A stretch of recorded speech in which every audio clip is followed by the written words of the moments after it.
Olá pessoal, tudo bem? Eu sou o professor Daniel Lima, do Departamento de Engenharia Civil da Universidade Federal de Sergipe. Estou aqui para apresentar para vocês o nosso trabalho intitulado Avaliação do Potencial de Aproveitamento Energético do Biogás para Secagem de Lodo nas ETs daqui do estado de Sergipe que possuem reatores anaeróbios, certo? A motivação principal do nosso trabalho, primeiro, está na questão de custos. Secagem térmica do lodo acaba reduzindo o seu volume e, por consequência, a gente tem uma redução desse custo de transporte e disposição final. Existem trabalhos que mostram que existe uma diminuição de 20% a 60% desses custos de operação de uma ET quando a gente faz essa secagem térmica. Além disso, a gente nunca pode esquecer, claro, da questão ambiental e sanitária, certo? O lodo é rico em matéria orgânica e, se disposto de forma adequada no ambiente, pode causar problemas sérios a esse mesmo. Além disso, o lodo também é rico em micro-organismos patogênicos, o que pode causar riscos à saúde da população. Tendo isso em vista, o objetivo principal desse trabalho foi avaliar o potencial aproveitamento energético do biogás gerado nas ETs aqui do estado de Sergipe para a secagem térmica do lodo produzido nos reatores anaeróbios das mesmas. Foram selecionadas 6 estações principais, certo? A ET Sul, a ET Oeste, como vocês podem ver aí nas imagens, a ET Barra, a ET Dores, a ET Itabaiana e a ET Rosa Elze. Dessas 6, todas, com exceção da Rosa Elze, tem como configuração um reator anaeróbio WASB seguido por um reator aeróbio de lodos ativados. A ET Rosa Elze tem um reator anaeróbio WASB seguido por um sistema de lagoas. A estimativa de produção de biogás nos reatores WASB foi feita através do software desenvolvido pelo INCT ETs Sustentáveis, o ProBio 1.0, que tem como grande diferença a contabilização das diversas rotas de transformação da matéria orgânica em um reator. A estimativa da geração do lodo foi feita de acordo com a metodologia desenvolvida pelo professor Chernysharo em 97. E aqui vocês podem ver que, após receber todos os dados de funcionamento das estações de estudo para um período de 2 anos, foi feita uma análise estatística, certo? Tanto para a matéria orgânica de entrada quanto para vazão. E aí a gente obteve os parâmetros, os dados de entrada do software para cada uma das estações. Os principais resultados para 6 estações de estudo, para nenhuma delas a gente conseguiu uma redução total desse volume, certo? Porém, é importante destacar que é possível, além da redução do volume, da retirada da água, da desidratação, também fazer a higienização, ou seja, matar esses micro-organismos patogênicos. Alguns estudos mostram que apresentam o tempo de contato com o calor, além da temperatura mínima para fazer essa higienização. Vocês podem ver aí no trabalho de Cassini em 2003. E, como conclusão, a gente consegue ver que essa energia disponível através do biogás foi suficiente para atingir os 100 graus Celsius em todos os graus de umidade, porém não para remover toda a água. Por outro lado, foi suficiente para fazer a higienização, o que acaba sendo uma ótima opção para posteriores usos como a agricultura. Além disso, a gente ainda tem a vantagem daqui no Nordeste de poder utilizar as condições climáticas para fazer essa desidratação. Ou seja, as condições climáticas não são suficientes para fazer a desinfecção, mas com ela você remove boa parte da água e depois com biogás é possível remover o restante da água e principalmente higienizar esse mesmo lodo, o que traz vantagens operacionais e de custos muito grandes. Muito obrigado pela atenção.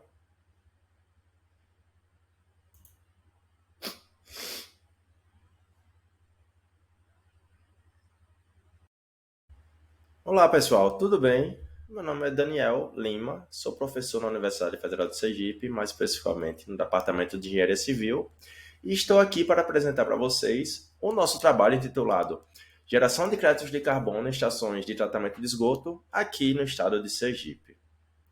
A motivação que levou a trabalharmos nisso, primeiro foi, claro, a questão ambiental, os ganhos ambientais, certo? Porque a gente sabe que os gases do efeito estufa causam alterações climáticas e hoje em dia é muito conhecido e divulgado, conversado a questão do potencial de aquecimento global. Além disso, a gente tem, claro, as questões dos ganhos econômicos. Foi criado, baseado nisso, o mercado de carbono que visa essa redução certificada de emissões ou os créditos de carbono. Tendo isso em vista, os objetivos deste trabalho foram avaliar o potencial para a geração de créditos de carbono em 6 estações de tratamento de esgoto aqui no estado do Sergipe, sendo que essas estações utilizam reatores UASB.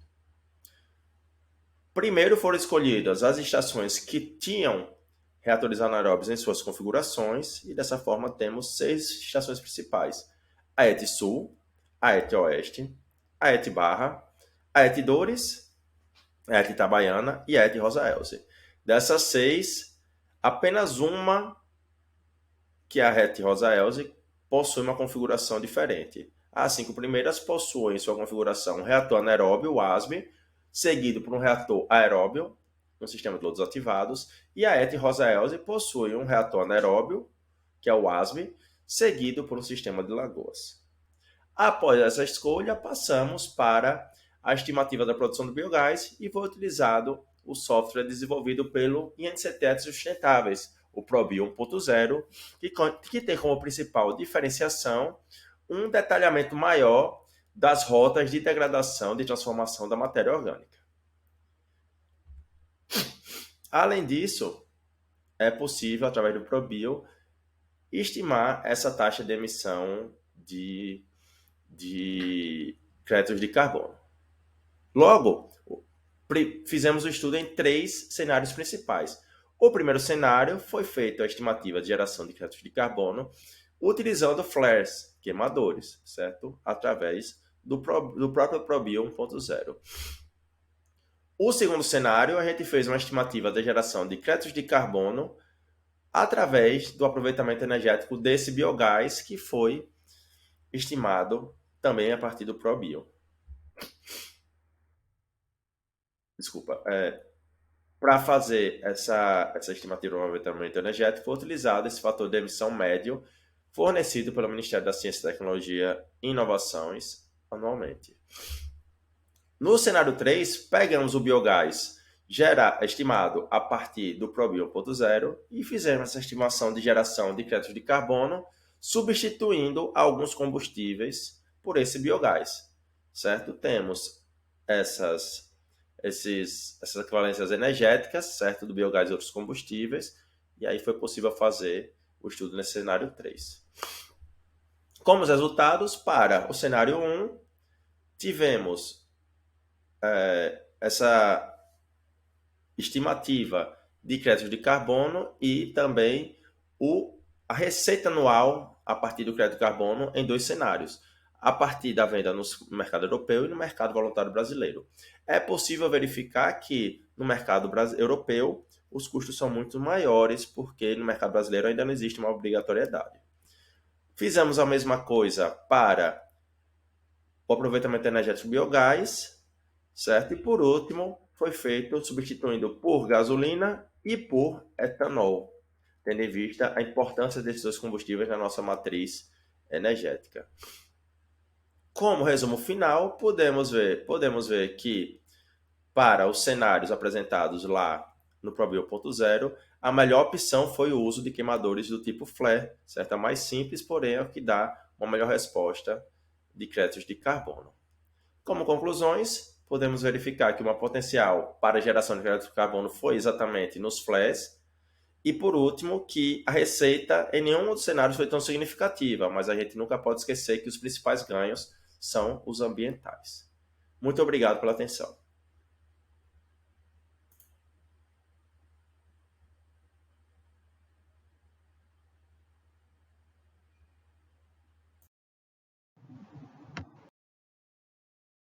Olá, eu me chamo José Marcos, sou aluno de doutorado do programa de pós-graduação em Engenharia Civil da UFC, com área de concentração em saneamento ambiental.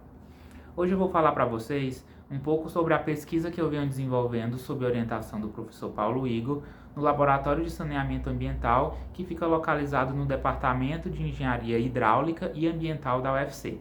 Bora lá? O LAS, linear-alquilbenzeno sulfonato, é um surfactante aniônico presente na maioria dos detergentes e possui a propriedade de solubilizar substâncias polares e apolares. A presença desse composto nas águas residuárias pode causar, além de efeitos tóxicos à microfauna, problemas relacionados à estética do meio ambiente e problemas operacionais nas estações de tratamento de esgoto. A tecnologia de lodo granular aeróbio baseia-se na autoimobilização da biomassa, capaz de produzir diferentes zonas redox, o que propicia a remoção de diversos poluentes de forma simultânea. Essa tecnologia é comumente operada em reatores de batelada sequencial, cujo ciclo de operação consiste em uma etapa de enchimento, seguida de uma etapa de reação, sedimentação, descarte do sobrenadante. O objetivo desta pesquisa foi investigar quais os principais processos de remoção de LAS em um reator de lodo granular aeróbio, além de identificar os impactos que o LAS pode causar no desempenho do reator. Como hipótese, o principal efeito negativo do LAS é a perda da biomassa através da espuma e dos processos de lise celular, em decorrência da solubilização das substâncias poliméricas extracelulares presentes na biomassa. Além desses efeitos, a presença de LAS também pode promover o processo de desgranulação, que seria a fragmentação dos grânulos em partículas menores.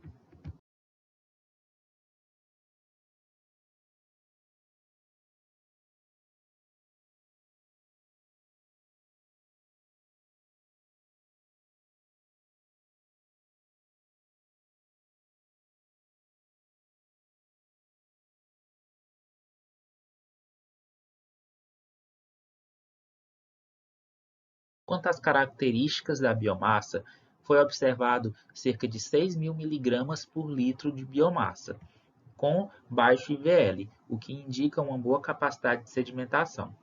Porém, com a adição de LAS, foi observada uma grande perda de biomassa, corroborando com a hipótese inicial da pesquisa, mas que teve uma tendência a estabilizar durante a terceira etapa. Com relação ao tamanho médio do grânulos, na primeira etapa ele se mantinha estável e com a adição de LAS no início da segunda etapa, houve um intenso processo de desgranulação, com tendência a estabilizar no final da segunda etapa e terceira etapa. Para a remoção de LAS, foi avaliado um período operacional de 6 horas, sendo 2 horas de período anaeróbio, seguido de 4 horas de período aeróbio. De início foi observada uma grande quantidade de LAS adsorvido na matriz de SPE.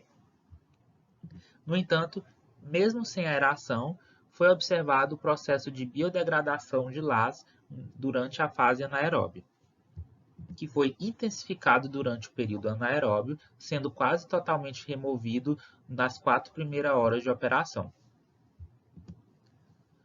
Nas 2 últimas horas de operação, não houve processo de biodegradação significativo, mantendo-se a única fonte de LAS adsorvida na matriz de SPE.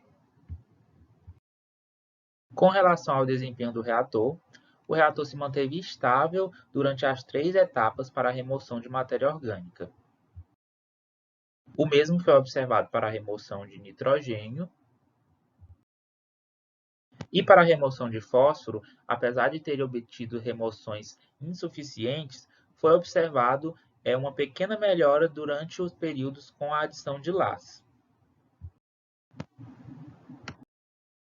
Dessa forma, foi observado que a presença de LAS não afetou o desempenho do reator de forma significativa.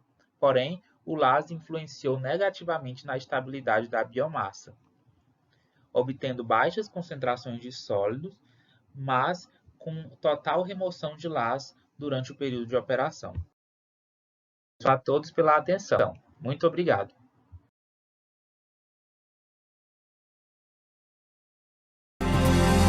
O governo do estado, através da Compesa, está trabalhando pela universalização do esgotamento sanitário na região metropolitana do Recife. O Cidade Saneada é o maior programa de esgotamento sanitário em andamento no país e vai beneficiar cerca de 5 milhões de pessoas. A meta é elevar o índice de cobertura nas 15 cidades da região metropolitana para 90%, com um investimento de 6,7 bilhões de reais. Para isso, obras estão acontecendo por toda a região. Estamos no caminho certo para melhorar a qualidade de vida do pernambucano. Com dedicação e transparência, estamos fazendo essa mudança acontecer.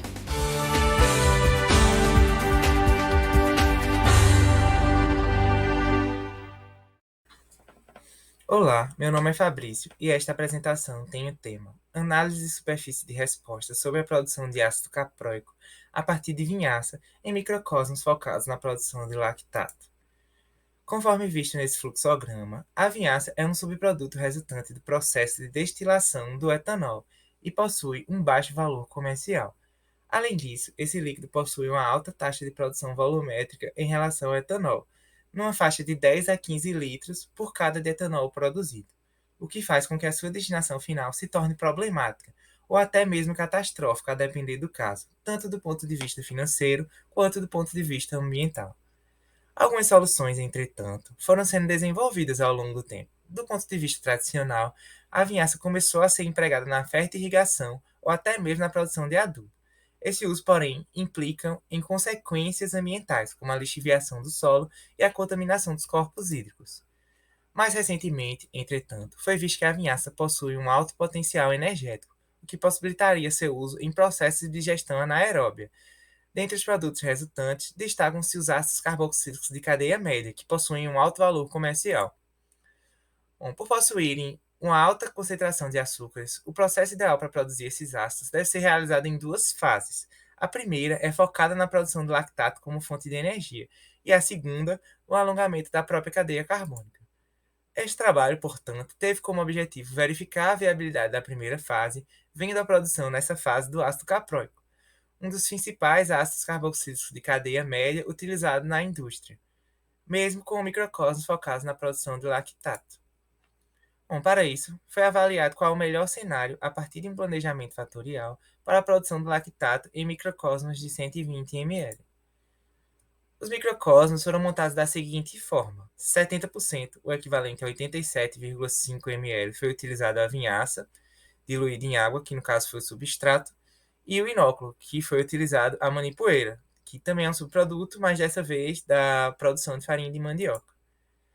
Foi utilizado um planejamento fatorial com esses parâmetros abaixo: relação etanol-acetato, pH e adição de hidrogênio, sendo possível, a partir dos resultados das combinações entre eles, utilizar uma metodologia de superfície de resposta para prever os melhores cenários em relação à biotransformação da vinhaça em ácido capróico.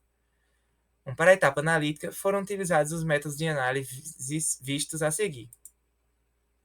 Quanto aos resultados, foi visto que a produção do lactato ela foi superior à produção dos demais produtos, conforme pode ser visto nesse exemplo, onde vemos os resultados do microcosmos de número 1, sendo a produção diária média do lactato acima dos 200 mg por litro. Bom, já nesse diagrama, chamado Pareto, mostra quais são os fatores significativos para um determinado processo. Para a produção do lactato, podemos ver que nenhum dos parâmetros passa a linha de significância, que é essa de 2,179, o que significa que nenhum dos parâmetros influenciou, tanto positivo quanto negativamente, na produção do lactato. Apesar desta não ser o foco desta primeira fase, o ácido capróico foi produzido, mesmo que em baixo percentual, sendo seu melhor desempenho de 5 mg por litro após 25 dias, onde o melhor cenário foi considerado o de maior adição de hidrogênio ao microcosmos, conforme pode ser visto nesse diagrama de superfície.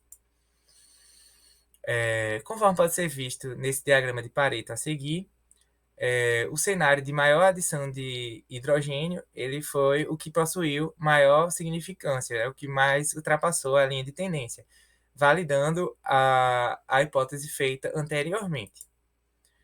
Conclui-se que o resultado mostra que, apesar do microcosmos possuir foco na produção de lactato, é possível, através do planejamento fatorial, otimizar o deslocamento da reação para iniciar o alongamento de cadeia, tornando a segunda fase ainda mais eficiente, o que pode fazer com que a taxa de conversão da vinhaça em ácido capróico seja ainda maior. Esses são os nossos agradecimentos e obrigado pela atenção. Oi pessoal, meu nome é Silvio Hollenbeck, sou engenheiro sanitarista, sou doutor em saneamento e vou apresentar o trabalho intitulado Avaliação Comparativa de Tecnologias Emergentes de Tratamento Biológico de Esgoto. Nessa pesquisa nós comparamos 4 tecnologias, MBBR, IFAS, lodo granular aeróbio e lodo granular aeróbio modificado, o híbrido.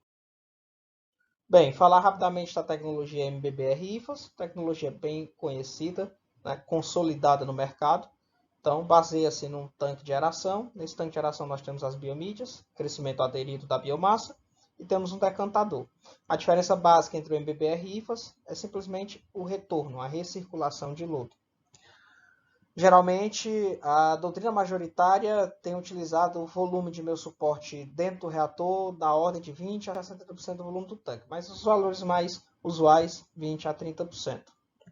A tecnologia do lodo granular aeróbio, também muito conhecida, possui um mecanismo único, bem conhecido, que é o Simultaneous Nitrification, Nitrification Phosphorus Removal, né?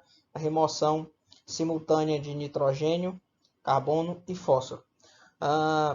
Geralmente essa tecnologia tem apresentado valores altos para remoção de carbono, para remoção de nitrogênio total e também para remoção de fósforo total. Então aqui a gente apresenta alguns comparativos. O lodo granular aeróbio apresenta muitas vantagens em termos de redução de área, também em termos de redução de energia, quando comparado aí com tecnologia de lodos ativados. E também já sabemos da patente água nereta, né, do sistema lodo granular. Embora o lodo granular já tenha se difundido no continente como um todo, ele tem alguns desafios ainda, né? Especialmente alguns problemas com sólido suspenso no efluente, acúmulo de nitrito. Então, isso ensejou um desenvolvimento de modificações do lodo granular aeróbio. E aí entra o lodo granular aeróbio modificado, né? Que nada mais é um reator em que na camada superficial você faz uma biofiltração. Já tivemos alguns papers publicados aplicando esse sistema. Então, é nesse sentido que nós desenvolvemos essa pesquisa, comparando o MBBR, IFAS, lodo granular aeróbio convencional e lodo granular aeróbio com biofiltração. E aqui vamos apresentar alguns dos nossos resultados. Primeiramente, devemos dizer que o MBBR foi o que apresentou, junto com o IFAS, melhores resultados em termos de biomassa, sólidos suspensos voláteis no interior do reator e também apresentou baixíssimos valores de sólidos suspensos no efluente. Isso já não aconteceu em R3, no lodo granular aeróbio, né? Esse AGS é aeróbio incluindo sludge. Então aqui a gente já não teve um resultado tão interessante em termos de retenção de biomassa. R4 nós já conseguimos ter um pouco mais de retenção de biomassa, notadamente pela biofiltração superior que nós tínhamos nesse reator. A concentração de sólidos suspensos no efluente também foi bem melhor em R4 que em R3, o reator que mais sentiu em termos de remoção de sólidos suspensos no efluente. A gente tinha muito desprendimento de biomassa nesse reator. Aqui eu estou mostrando a colonização bacteriana nas mídias, nos diferentes dias. E também a gente está apresentando aqui as características do esgoto. Vê-se notadamente que é um esgoto diluído, né? Aqui a gente mostra o afluente e o efluente de R1. Aqui a gente também mostra a performance do sistema. Em termos de DQO e em termos de nitrificação, não houve diferença significativa. Mas em termos de remoção de nitrogênio total, houve sim. A gente observou claramente que R1 e R2 não conseguiram ter remoções de nitrogênio total tão boas como R3 e R4. Remoção de fósforo também em R1 e R2 foi bem aquém, bem menor do que observado em R3 e R4. Então a gente nota claramente que o sistema de lodo granular aeróbio tem uma capacidade muito superior de remoção de nitrogênio total e fósforo total em relação ao MBBR e o IFAS convencional. A gente poderia ter modificado de repente o IFAS ou o MBBR para ter sistemas câmaras anóxicas, para ver se a gente conseguia melhorar isso. É uma dica, né? É uma sugestão para os próximos trabalhos. Em termos de características de biomassa, a gente também observou diferença significativa. Enquanto os grânulos em R3 e R4 tinham velocidade de sedimentação alta, a gente não observou o mesmo em relação ao lodo floculento de R1 e R2. claramente está relacionado com as condições do meio, de formar um lodo granular de elevada densidade e diâmetro em relação a R1 e R2 que formavam um lodo filamentar. Então essas são as conclusões gerais da pesquisa, apresentando aí as vantagens e as desvantagens dos 4 sistemas. Então a conclusão geral é que enquanto R1 e R2 tiveram melhor remoção de sólidos, R3 e R4 conseguiram promover melhor performance em termos de nitrogênio total e fósforo. Agradeço a atenção e deixo aqui meu contato. Obrigado. Olá, eu me chamo Maria Luísa, sou orientada pela professora Bruna Soares Fernandes e vou apresentar sobre a avaliação da produção de bioestruvita a partir de águas residuárias, empregando bacilos púrpuras. Primeiramente, a estruvita ela é um fosfato de amônio e magnésio hexaidratado, conhecida por ser uma substância cristalina, branca e de baixa solubilidade em água, formada a partir dos íons livres de fosfato, magnésio e amônio. E caso ela não seja precipitada de forma planejada, ela ocorrerá espontaneamente, trazendo graves problemas de incrustação em tubulações. Em contrapartida, ao se conseguir controlar esses processos de cristalização e transformação de fase, ela pode resolver problemas de eficiência, de remoção de nutrientes dos efluentes e além de fornecer uma fonte de baixo custo e renovável de nutrientes para a agricultura, na forma de um biofertilizante. Primeiramente, ao analisar a agricultura, há uma alta demanda de fósforo como fertilizante agrícola, e na indústria também sendo bastante utilizado na formulação de detergentes, consumindo cerca de 43 milhões de toneladas por ano. Devido ao consumo alimentar crescendo e o aumento da demanda por fertilizantes fosfatados, e aliado a isso, as reservas geológicas de fósforo estarem na iminência de escassez, pode-se ocasionar uma crise na segurança alimentar mundial por volta de 2040. Além disso, o Brasil, ele apesar de ser um grande produtor agrícola, ele é altamente dependente de importação de fertilizantes, tendo a necessidade de importar 85% dos fertilizantes utilizados nacionalmente, deixando assim o Brasil mais vulnerável e demandando a busca por biofertilizantes ou outras alternativas. O objetivo deste trabalho é avaliar a produção de bioestruvita a partir de águas residuárias diversas, utilizando micro-organismos Bacillus pumilus.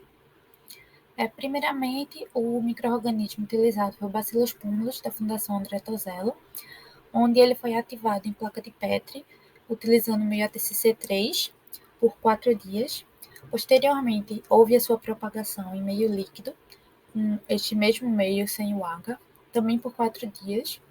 E, posteriormente, esse inóculo ele foi repassado para o meio sintético, que nesse caso simulando o efluente de pós-tratamento anaeróbio de uma indústria de processamento de batata.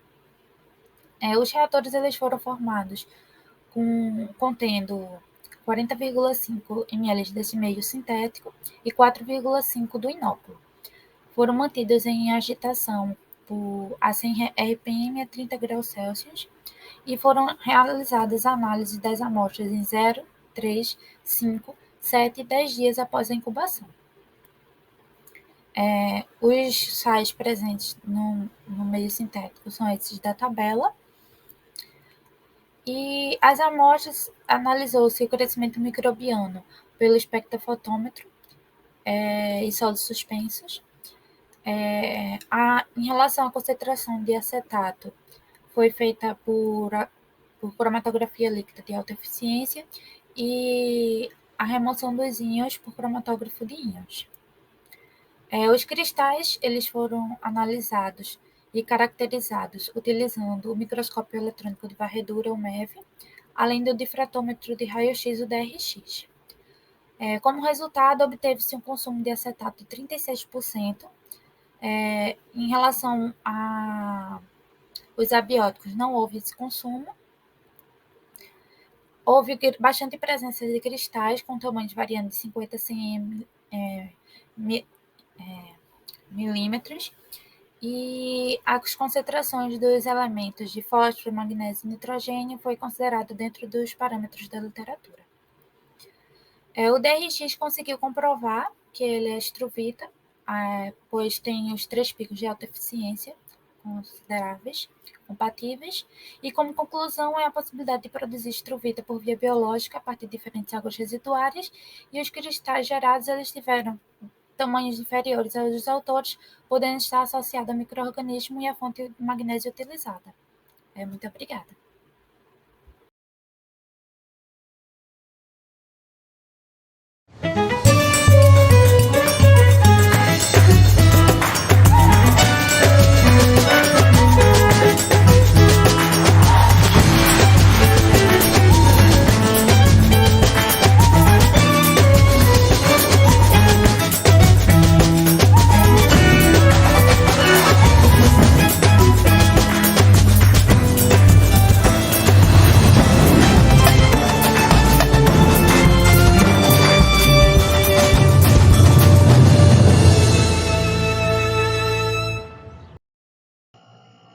Olá a todos, meu nome é Maurício e esta é a apresentação do nosso trabalho intitulado Estudo de Estratégias Operacionais para Aumento da Remoção de LAS em Reatores Anaeróbios.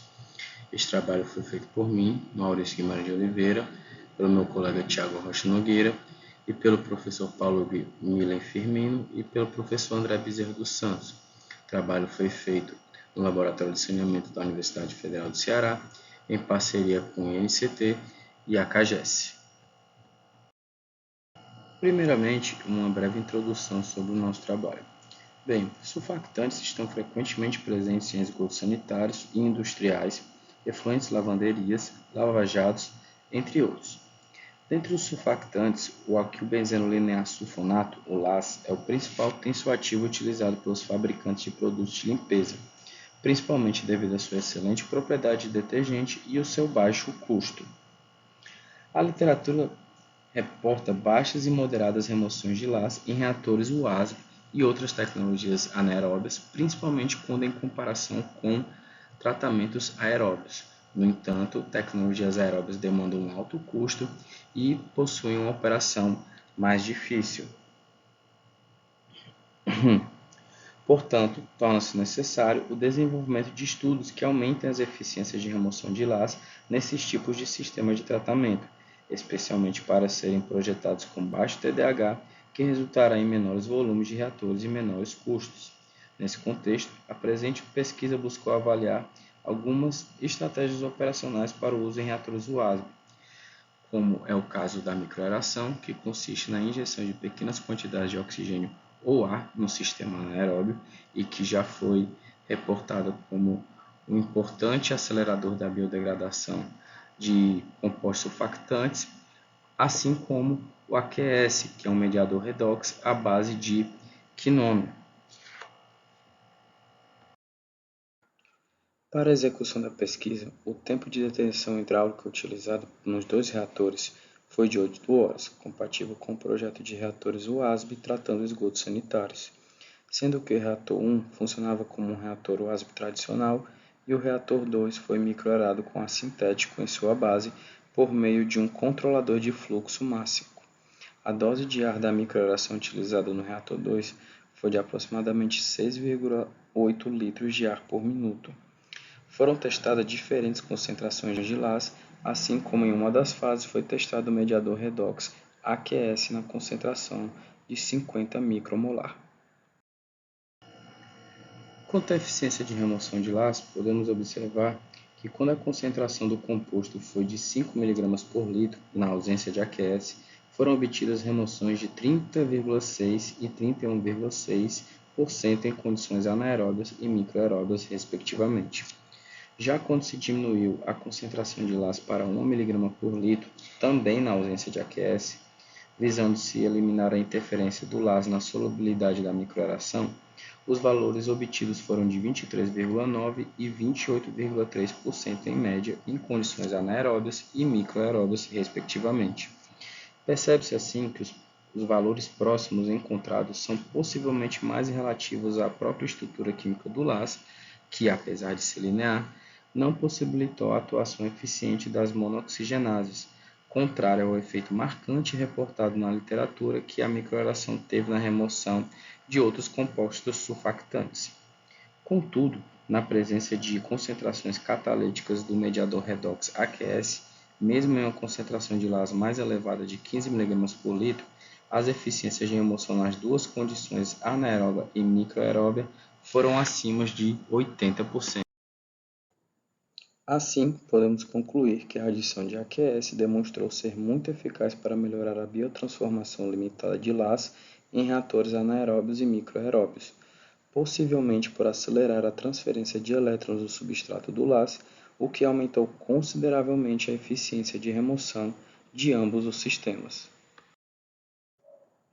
Por último, eu gostaria de deixar o meu e-mail para contato para possíveis dúvidas e meus agradecimentos à CAPES, ao INCT, à Universidade Federal do Ceará, à CAGES, ao Labosan e ao Grupo de Pesquisas em Tecnologias Ambientais. Muito obrigado. Olá a todos e todas, meu nome é Lucas Melgaço, sou doutor em saneamento pela Universidade Federal de Minas Gerais, sou residente de pós-doutorado e pesquisador do Instituto Nacional de Ciência e Tecnologia em Etos Sustentáveis, no núcleo UFMG. Hoje vou apresentar o meu trabalho intitulado Avaliação da recuperação do fósforo presente no digestato de resíduos alimentares utilizando precipitação química. O aumento da população mundial exerce uma grande pressão tanto em recursos naturais como também no que tange a impactos ao meio ambiente. Dentre esses impactos, destaca-se a grande geração de resíduos, especialmente os resíduos orgânicos. Esses resíduos orgânicos são formados principalmente por resíduos alimentares, tendo em vista que 1/3 dos alimentos produzidos eles são desperdiçados. Dentre as diversas alternativas que têm sido estudadas e utilizadas para a disposição correta desse tipo de resíduo, a digestão anaeróbia ela é uma alternativa interessante devido à possibilidade de recuperar recursos, como a produção do biogás e também nutrientes presentes no digestato desse resíduo, que é a fração que sobra após a digestão anaeróbia do resíduo alimentar. Dentre os principais processos que se utilizam para a recuperação de nutrientes do digestato de resíduos alimentares, podemos destacar a precipitação química visando a recuperação do fósforo. Esse processo se destaca pela sua simplicidade e fácil operação e consiste na precipitação do fósforo a partir da sua reação utilizando íons de metais, como por exemplo o cálcio e o magnésio. A partir disso é possível promover a recuperação de compostos como os fosfatos de cálcio e a estruvita. Nesse sentido, o objetivo dessa pesquisa foi avaliar a recuperação do fósforo da fração líquida do digestato de resíduos alimentares, utilizando o processo de precipitação química, e foram avaliados como precipitantes a cal hidratada e os hidróxidos de cálcio e magnésio. O digestato de resíduos alimentares foi obtido em uma plataforma de metanização que recebe resíduos alimentares do restaurante universitário do campus Pampulha, da UFMG. A fração líquida foi coletada e caracterizada em termos dos parâmetros de interesse. Após isso, realizou-se definição das dosagens dos diferentes agentes precipitantes que foram avaliados. Com isso, realizou-se experimentos a fim de avaliar o efeito do tipo e da dosagem dos precipitantes e também do tempo de reação na eficiência da recuperação e remoção do fósforo e também nas características do sólido recuperado. Como principais resultados, podemos destacar a composição dessa fração líquida do digestato, que apresenta elevada alcalinidade, presença de nutrientes como nitrogênio, potássio e o fósforo, e também a ausência de patógenos e metais pesados. Em relação à remoção do fósforo, podemos destacar as elevadas remoções obtidas especialmente pelo hidróxido de magnésio e também o fato de que o tempo de reação não influenciou nessa eficiência, principalmente para os experimentos com o hidróxido de magnésio. Em relação à caracterização do sólido recuperado, utilizou-se difração de raio-x e, a partir de uma análise semi-quantitativa, obtivemos o teor de cada uma das fases cristalinas e, consequentemente, cada um dos nutrientes presentes nesse sólido. Então, pode-se destacar especialmente os seguintes pontos, os principais achados dessa pesquisa. Esse digestato ele possui elevadas quantidades de nutrientes e também de alcalinidade. Todos os agentes precipitantes foram capazes de promover uma remoção de fósforo, sendo que a melhor remoção foi obtida utilizando o hidróxido de magnésio sob a dosagem de 1,3 grama-litro, uma remoção de 98%. A cal hidratada apresentou remoção de 85% na mesma dosagem, e o hidróxido de cálcio apresentou uma remoção máxima de 50% em todas as dosagens avaliadas. Observou-se que, devido à elevada alcalinidade do digestato, a remoção utilizando íons cálcio é prejudicada devido à formação da calcita, o carbonato de cálcio. Outra observação foi em relação às características do sólido. Observou-se que os sólidos recuperados nos experimentos utilizando cálcio apresentaram 14% de fósforo e 27%, respectivamente, para hidróxido de cálcio e cal hidratada. Já o sólido recuperado dos experimentos com magnésio apresentaram um teor máximo de fósforo de 33%. Além disso, o material também apresentou na sua composição carbonatos de cálcio e de magnésio, além de cloreto de potássio. Apesar disso, o sólido ele apresenta aí uma baixa concentração de fósforo, que está relacionado à pequena quantidade deste nutriente em relação aos outros presentes aí na fração líquida. Ainda assim, devido ao fato de que não foi observada a presença de contaminantes como metais pesados e patógenos, e também devido à presença de diversos nutrientes como carbono, nitrogênio, fósforo, potássio nesse sólido, isso reforça o potencial para reuso agrícola que este material pode vir a ter. Gostaria de agradecer a todos pela atenção. Bom dia.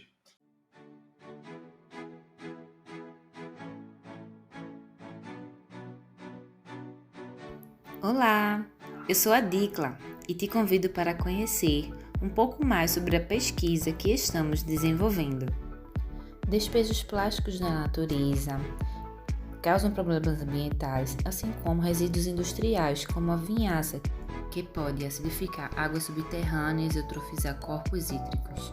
As microalgas apresentam excelentes características, porém constituem-se um desafio no gerenciamento das ETs. Então, o que pode ser feito para resolver esses problemas? Algumas soluções apontadas são a economia circular, biorefinaria e codigestão anaeróbia de resíduos complementares.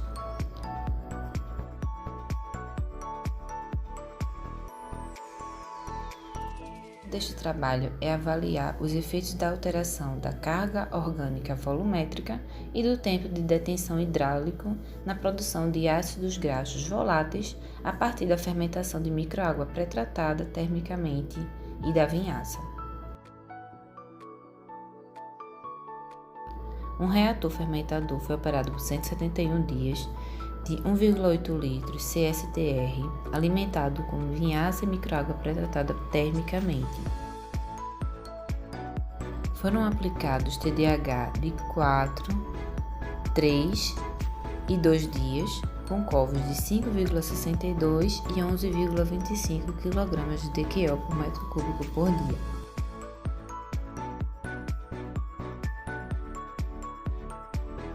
A produção de EGVs foi verificada por cromatografia gasosa e análises de estabilidades foram realizadas.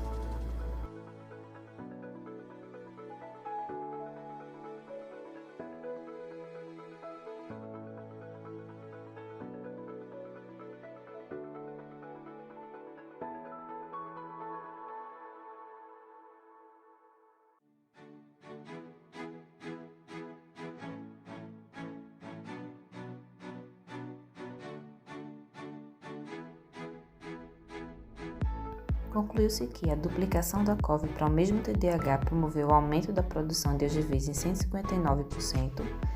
O TDAH de 2 dias provocou uma diminuição na produção de AGVs e a maior produção de AGVs foi para TDAH de 3 dias e COV de 11,25 kg de QO por metro cúbico por dia. Obrigada a todos. Agradecemos sua atenção.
Olá pessoal, aqui eu vou apresentar o trabalho intitulado Identificação e Caracterização de Substrato Microalgal Proveniente de Lagoa de Otatacha.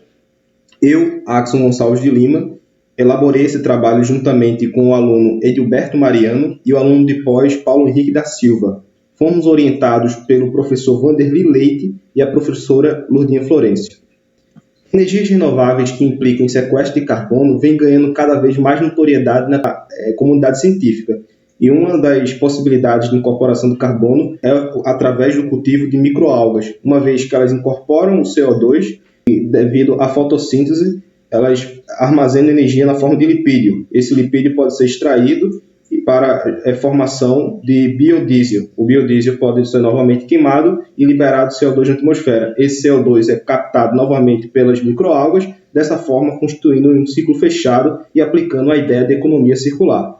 Além disso, as microalgas elas precisam de um meio nutritivo para se desenvolverem. Esse meio pode ser o esgoto, em que elas fazem a remoção dos nutrientes, principalmente aqueles causadores da eutrofização, como o fósforo e o nitrogênio, propiciando dessa maneira o tratamento do esgoto. Então, além de energia limpa, é possível propiciar o tratamento de esgoto sanitário. Nós, alunos de saneamento ambiental, temos a possibilidade de trabalhar com lagoas de alta taxa que se encontram lá na ET Mangueira. Essas lagoas cultivam as microalgas e o excedente do tratamento de efluente é utilizado para a formação de energia ou geração de outros produtos com valor agregado. As características dessa biomassa são diretamente relacionadas às condições ambientais, tais como iluminação e aporte de nutrientes. Aqui eu trago um exemplo de ácidos graxos que existem nas clorelas. E aqui eu tenho o C16, que é um tipo de ácido graxo, e um C18, que são bastante abundantes e são os principais formadores do biodiesel. Esse projeto irá agregar conhecimento sobre energias renováveis como alternativa ao petrodiesel, que é a fonte de energia mais utilizada atualmente. Será possível fazer um estudo do potencial energético de subprodutos do tratamento de efluente. Será possível também otimizar a forma de cultivo para a produção de produtos de valor agregado, ou seja, o manejo ser mais adequado a depender das características da biomassa. E, além disso, um projeto como esse está em plena consonância a acordos nacionais, internacionais e até mesmo estaduais com o objetivo de descarbonização.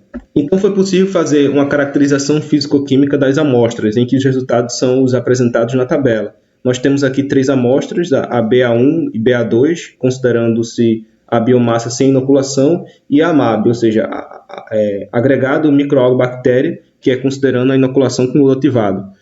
Desta forma, a partir da dispersão da tabela, nós conseguimos verificar que o pH se manteve aproximadamente neutro. Isso é positivo quando se pensa em utilizar a BA1 quanto a BA2 para a gestão anaeróbia. Existem linhas de pesquisa no laboratório que fazem uso dela. Foi possível verificar que na BA2, tanto a DQO quanto o carbono total, quanto o nitrogênio total, que já dá e sólidos foram mais elevados. Isso se dá por conta do maior tempo de tratamento da BA1. Foi observado excesso de nitrogênio. Esse excesso de nitrogênio, tanto na BA1 quanto na BO2, pode ser um dificultador na digestão anaeróbia. Entretanto, esse problema foi resolvido quando se utilizou a MAB, em que as faixas de carbono e nitrogênio se apresentaram próximas ao ideal. E esse excesso de nitrogênio se dá devido à grande presença de microalgas ricas em proteína. Então, isso pode ser interessante quando se pensa em fazer a utilização da biomassa para a produção de biodiesel. Além das análises físico-químicas, foi possível fazer uma análise microscópica em que se observou uma maior abundância de gêneros na BA2. Tanto na BA1 quanto na BA2 foi possível verificar o gênero clorela e desmodesmo. Uma vez que foi feita a inoculação, foi verificado uma maior precipitação das microalgas. Isso se dá devido à presença de microalgas filamentosas em que sedimentam com maior facilidade em comparação às não filamentosas. É isso, pessoal. Obrigado.